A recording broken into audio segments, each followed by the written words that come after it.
Thank you, Jack and Oriana. You guys are a great team. Well, good morning. Unity on fabulous, beautiful Cape Cod.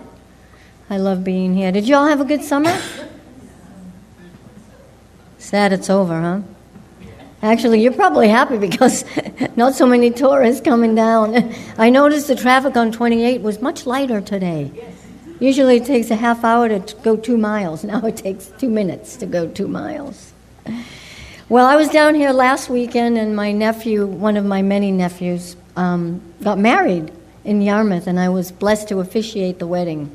And it was great. So for me to be on Cape Cod for 2 weekends in a row, it's like heaven. My family lives here, and it's a beautiful experience. So today's talk is spiritually free. What does that mean to you? I want you to, as I'm speaking today, I want you to think about, we come here on Sundays and we worship and we get all juiced up and jeeped up and we get fed and filled up. But what does it really mean to you when you're out in the world to be spiritually free and to not only feel that for yourselves, but to spread that freedom to others so we can lift that vibration when everybody is spiritually free? A good example of spiritual freedom, I thought, was, let me see. Does anyone know who this is? Babe Didrikson Zaharias? Anybody know? Anybody golf? Any golfers out there? I played 27 holes last week in 2 days. It was my birthday. You get to do that when it's your birthday, right? So Babe Didrikson was an Olympiad, and she was the best female athlete of all time. And I was blessed to have an invitation, an executive invitation to the Salem Senior Pro Championship in Salem, Massachusetts. And I got tickets with a friend of mine, and we got back passes into the clubhouse, and they fed us all this great food, Jack, and it was just a day of just indulgence. And I was sitting there waiting for some friends, and I picked up this magazine, and there was an article about Babe. And she, in 1953, she had surgery for intestinal cancer, but the doctor said he didn't know if she would ever be able to play golf again. He didn't even know how long she would be alive. And in 1954, in June, she actually won the U.S. Open, the Women's U.S. Open in Salem. So she took that prognosis as a great challenge of her life. Challenges, I like to say, are doorways to transformation, right? When I was diagnosed, I didn't wither like a flower. I wasn't excited, but I also said, what's going on? What is this about? And I took that challenge and stepped up and stepped into it, and a lot of you walked that with me. I'm part of Unity on the River. I'm one of the founding members of Unity on the River and have been for 21 years. And so this challenge, we kind of all rode that peace train of a challenge. And so she took this prognosis and she strapped that colostomy bag to her hip. She had a complete colostomy.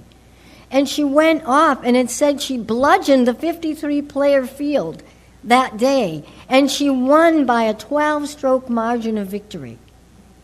Hello? I don't know about, most people would have said, oh my gosh, okay, I believe the doctor, which I'm not saying don't believe your doctors, but don't always believe them. Believe what you know is true for you inside yourself. That's a lot of my message. Get down and deep and know what is my God telling me?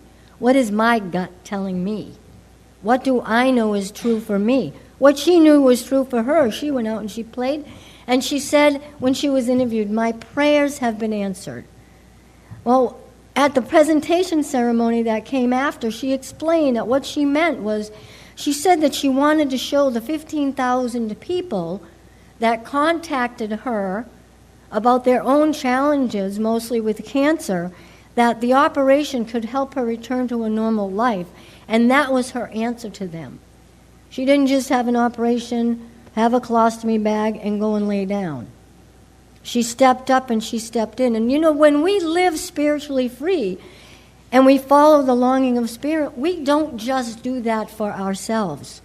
When we free ourselves, we create a vibration in the field of unconsciousness that allows everyone to have that benefit.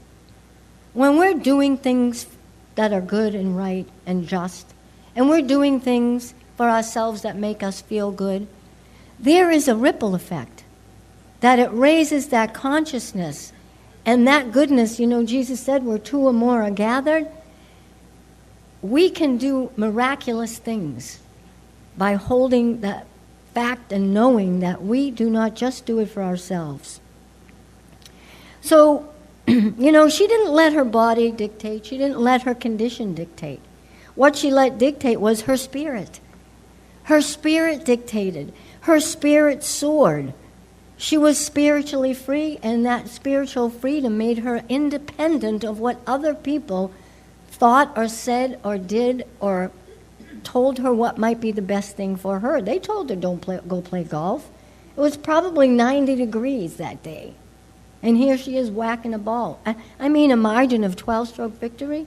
Anybody golf here? That's huge. That's like, what? Really? So, we've all heard this before, that we are not physical beings having a spiritual experience. What are we? We're spiritual beings having a physical experience. We hear it all the time, but I don't think we can hear it enough, When somebody is spiritually free, we also accept 100 responsibility for who we are, what we do, what we say, how we act. And spiritual freedom isn't just when we come here and we choose what religion we want to be. Spiritual freedom has much more to do with letting our spirit soar, letting no matter what condition is facing us and challenging us. When I was going through my challenge, I said, what, cancer? You can beat my body, which it did. I had a feeding tube in me for 9 months. I couldn't eat, I couldn't talk, I couldn't speak, I couldn't drink water. I had to go back and I had to learn how to eating baby food. And I said, and I was flattened, I was sick, and here was somebody that was doing all kind of things, the gym and riding my bike and golfing and walking, and anything physical was what I like to do. I was involved in my church. It sat me down. But you know what I said? Great. You can beat me up physically, and the more you rack my body, the more my spirit will soar. So remember that. Nothing has anything to do with how you let your spiritual freedom express itself than this right here that comes down into our heart. Spiritual freedom can only take place especially when we allow ourselves to live in the moment.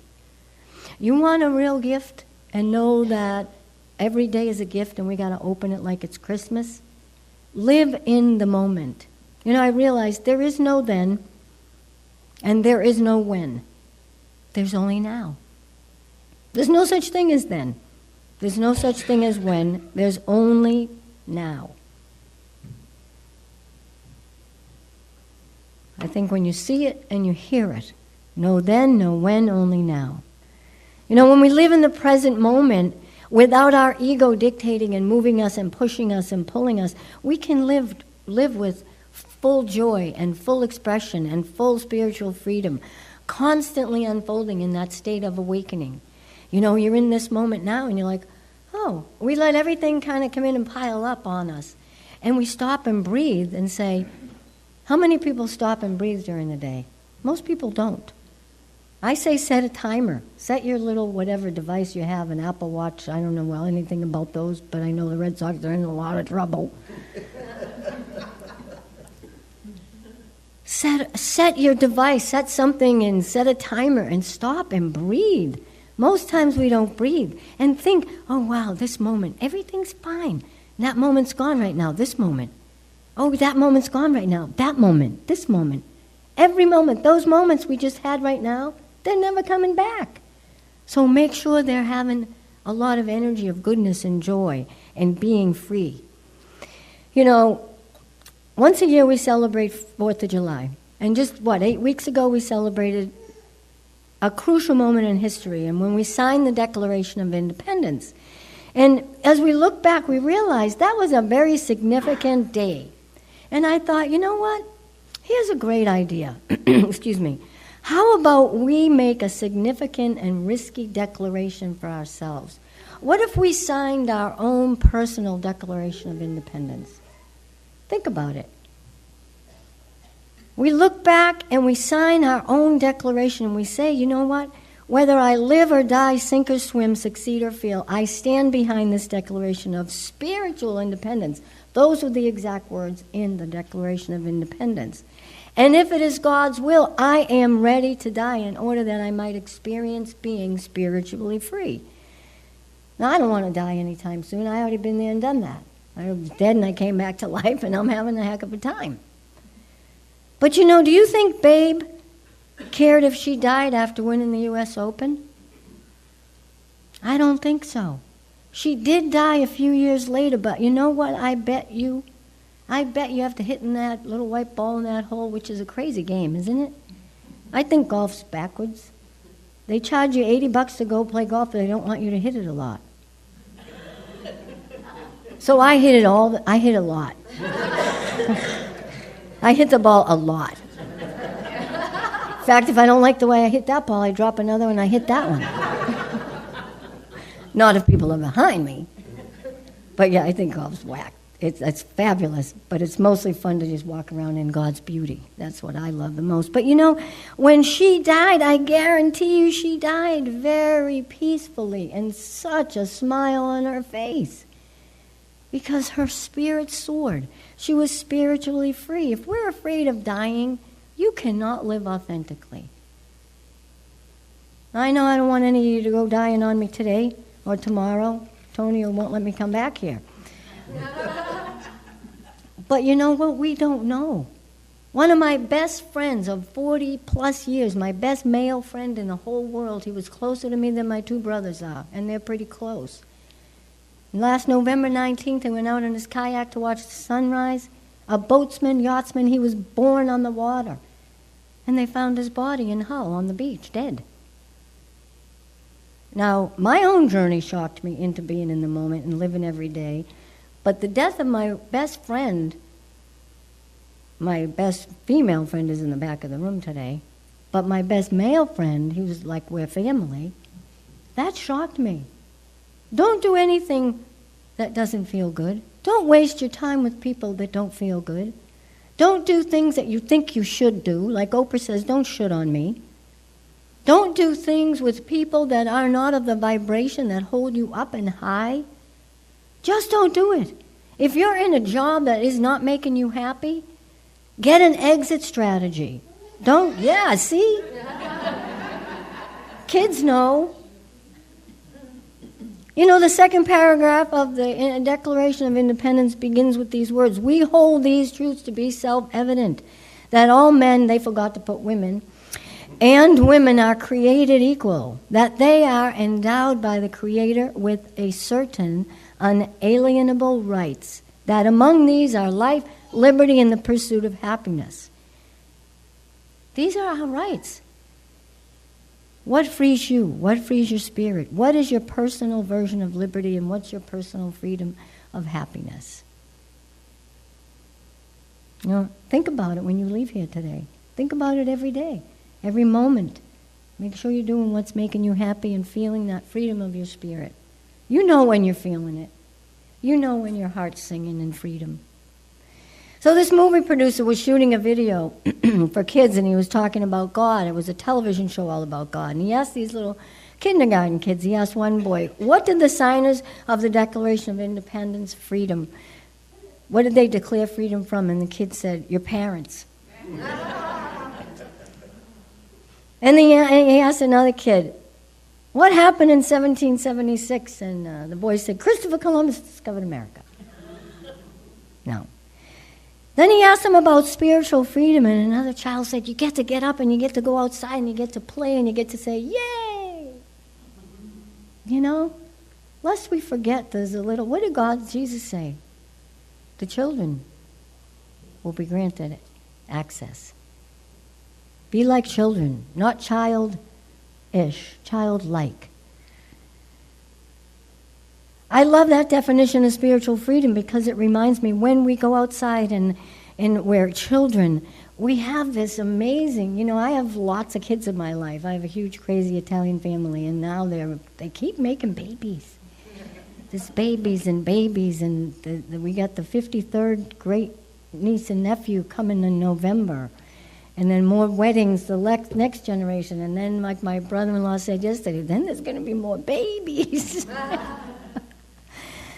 So in a child's life, what lives front and center is their imagination, right? So a kid's imagination is amazing. They go outside in childhood, there's this whole world to explore.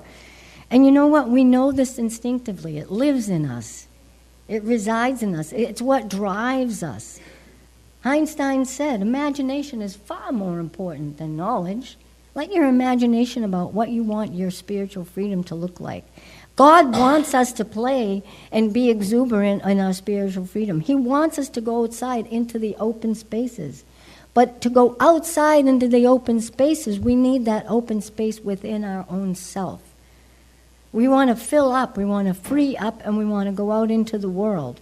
You know, most of us live in this with this self-imposed slavery. All these, what I call the ants, automatic negative thoughts that steal our good. The ants come marching in, and we live according to all of that, whatever's going on up there. Let it be free. Drop it. Free it. Empty yourself every day. You know, some people say spiritual freedom means giving something up. I say spiritual freedom means opening up. Surrendering means opening up. That says, don't get stuck in your sandbox. So C.S. Lewis, writer C.S. Lewis, he once compared our spiritual blindness to a small child's fixation with a sandbox. You know, parents want to take the kids, they're playing in the sandbox, and the kids say, okay, it's time to go, and the kids are kicking and screaming, and they don't want to leave. But what they don't realize is what's happening is their parents want to take them out on vacation. They want to take them to the beach. Now, they're kicking and screaming, they don't want to let go of their sandbox. But they get to the beach, and how much bigger can you get, and how much bigger of a sandbox can you get? Being at the beach. And how often, as adults, we get stuck in our own, sandbox. We forget there's an endless ocean of possibility. We forget this. Don't get stuck in that place. Stop and pause, set the timer, breathe. Oh yeah, this now moment, everything is groovy. Especially if the Pats win today. Any Pats fans? Okay. So what is spiritual freedom? It means different things to different people. The key is to find out, like I said, what's it mean to you? You know, my mom in her dying taught me something very important. My mom was in the hospital, she was struggling, she was intubated, we wanted to take her home, and I didn't realize what she taught me in the last few days of her life. I didn't realize it until years later that I learned something very important that I used during my own challenge. So my mom was getting close to death, and they said, we don't even know if she can make it home in the ambulance. She may not. And we said, we'll take that chance. So we bring her home in the ambulance, and we had a hospital bed set up, and I went upstairs and went to bed late that night, and she was laying in her bed, and my dad was in the recliner next to her, my sister was on the couch, and no one woke me up in the night, so I thought, well, I don't know, it must be getting close.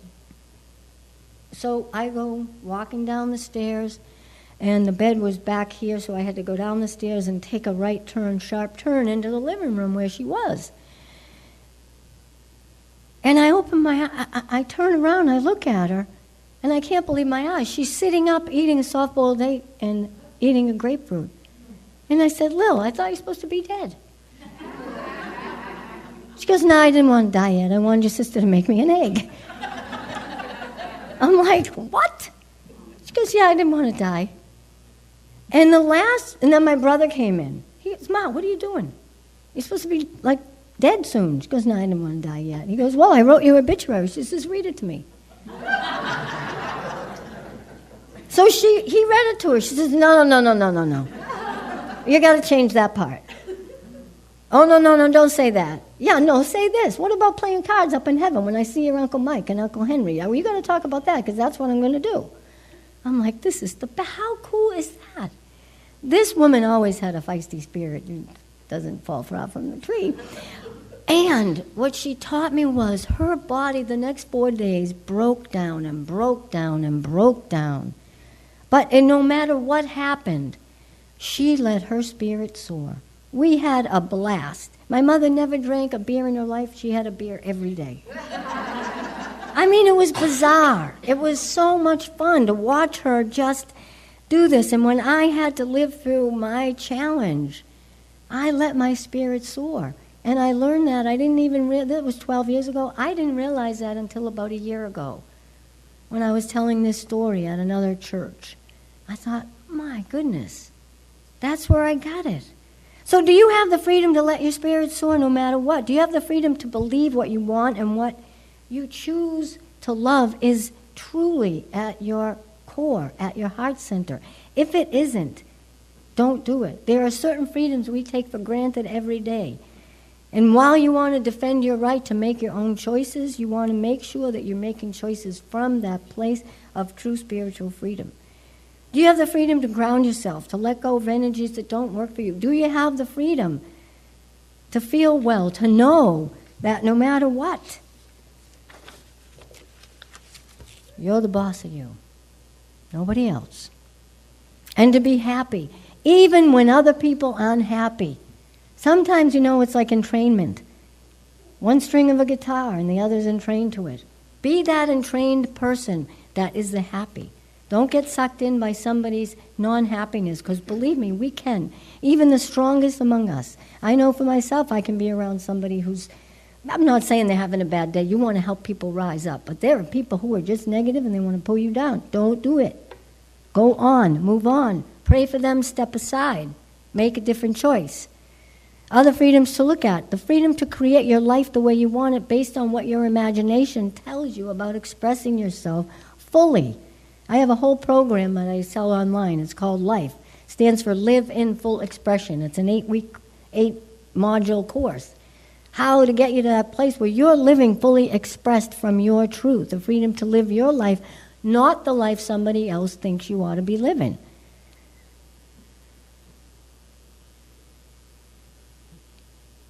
Can you know your own value in relationship as well, especially when someone else might not be valuing you? Being spiritually free means we have to allow others the same. We can't just be spiritually free and want to dump our stuff and our control issues and all that stuff on everybody else, which sometimes we do, right? I personally have to watch that. I picked up a lot of control stuff from those crazy whacked Italians I lived with when I was growing up. I love them dearly, but there was an awful lot of energy, and so I have to make sure that my choices are my own, and other people's choices are their own. I don't have to agree with them. I don't have to agree. I have to pray for them, and I have to go about my business being spiritually free from my place. If we're trying to fix people and heal them and we know best for you, no, we don't. You don't know better for anybody. I don't know better for anybody. You don't know better for anybody. We just need to be there for one another. And spiritual freedom isn't about controlling, it's about letting go. Spend time in quiet meditation. Spend that time, even if it's for 5 minutes. When we're spiritually free from our mind, we mind our own business. I used to mind other people's business. Now all the business I care about is caring for other people. That's my business now. My business is caring about what other people need and want, and how can I help you. And Paul said we are freed by the renewal of our mind. And one of Unity's favorite scriptures is Romans 12:2. Be transformed by the renewal of your mind. And nobody knows better. Nobody taught us better. Who is this? That's Unity's mama. That's Myrtle Fillmore. She was told she had a terminal illness. And you know what? She said, yeah, we'll see. There is nothing in human language able to express the vastness of my possibilities as they unroll before me, is what she said. These are her exact words. And I would say, print them off. There is nothing in human language able to express the vastness of my possibilities as they are unrolled before me. The physical claims that had been considered such a serious nature faded away before the dawning of this new consciousness, and I found my body temple, had been literally transformed through the renewing of my mind. This woman was sick. She was told, lights out soon. Went into deep meditation. Charles was like, yeah, I don't know about this. And then he got on board, and he'd sit. You ever read any of his stuff? It takes you about a week to read a paragraph.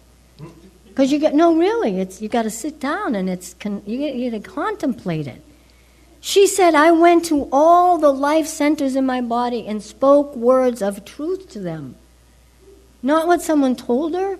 Like, babe, even though she had all that physical evidence, no.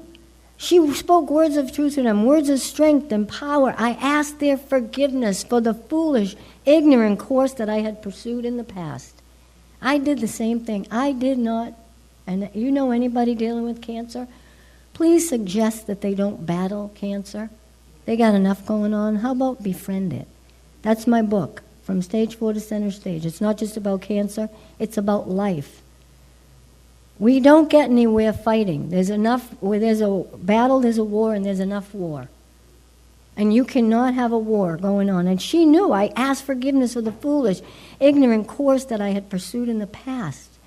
When I condemned them and called them weak, inefficient, and diseased. I had more of my cells that were happy and healthy. I sent them on a mission to love all over my cancer cells. There's no reason I should be here, folks. They gave me 3 months to live. Stage 4, throat and neck cancer, 12 years ago. That's nuts. My doctor cries every time I go in there. He gets tears in his eyes. There's not many people he's treated that can do that. I don't know. It isn't me. It wasn't me. It was that I wanted the freedom to just let God, and if I died, I died. And Myrtle knew the same thing. I had pursued in the past. When I condemned them and called them weak, inefficient, and diseased, I did not become discouraged at their being slow to wake up, but kept right on, both silently and aloud, declaring the words of truth until the organs responded.